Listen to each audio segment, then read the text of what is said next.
Salut tout le monde, c'est Play2Game et aujourd'hui pour cette série informatique on va parler du disque dur. Alors donc moi c'est mon disque dur, donc c'est un de mes disques durs, donc j'ai pris celui qui venait en premier vraiment parce que j'ai pas voulu tout démonter sur mon ordinateur, déjà que j'ai tout démonté. Donc voilà. Donc on va parler du disque dur. Alors le disque dur ça sert à quoi? Le disque dur ça sert à stocker toutes vos données, donc je pense que la plupart des gens le savent, à stocker toutes vos données, que ce soit musique, photos, jeux vidéo, tout, mais vraiment tout. Quand vous allez installer un système d'exploitation comme Windows ou Mac ou Linux, donc tout sera installé dans cette petite boîte. Alors boîte qui est assez fragile, donc je vais pas vous le démonter parce que c'est un gros bordel à l'intérieur. Donc tout simplement c'est un disque qui tourne avec une lentille et on va dire que les données sont gravées dessus. Bien sûr ce disque est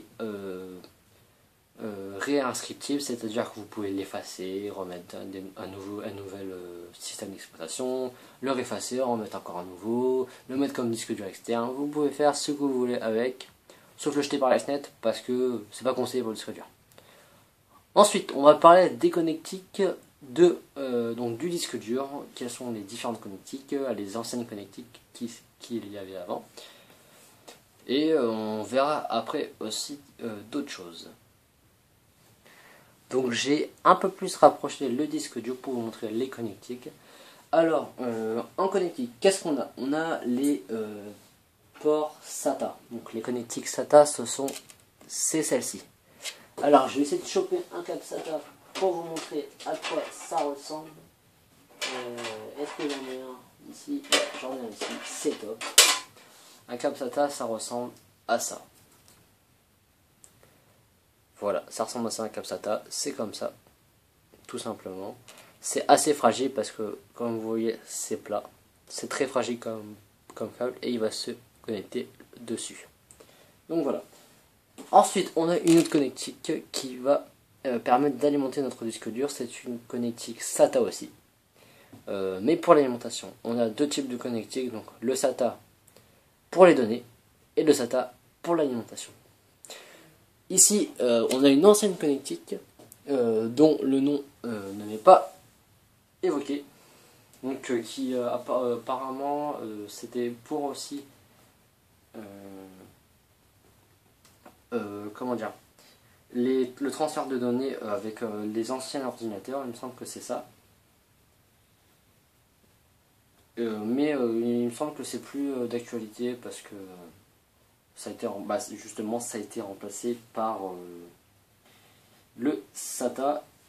Alors, je fais une petite recherche, excusez-moi parce que c'est vraiment... alors, ils appellent ça des cavaliers. Cavalier, je ne sais pas pourquoi. Vous verrez sur internet, mais il y a beaucoup de choses que je vous demande de regarder sur internet peut-être, mais bon, je vous explique le plus simplement possible et je vous explique aussi les bases parce que celle connectique, honnêtement, on s'en sert plus. C'est seulement celle-là, donc le SATA pour les données et pour l'alimentation. Donc derrière ce disque dur, on ne peut pas dire grand chose. On retrouve les composants internes qu'on voit un peu extérieurement, c'est-à-dire une carte où tous les composants sont mis dessus. Ici où il y a le petit rond, c'est le disque, enfin on va dire c'est le support du disque, un peu comme vous mettez un CD sur un lecteur CD bien sûr. Vous avez une petite boule où vous mettez vos CD dedans et c'est pareil pour le disque dur. Ici on retrouve nos connectiques, comme je l'avais dit, donc le SATA alimentation et le SATA données. Aussi on retrouve 4 petits trous, donc ces 4 petits trous vont vous permettre de mettre des vis pour pouvoir fixer votre disque dur sur votre tour.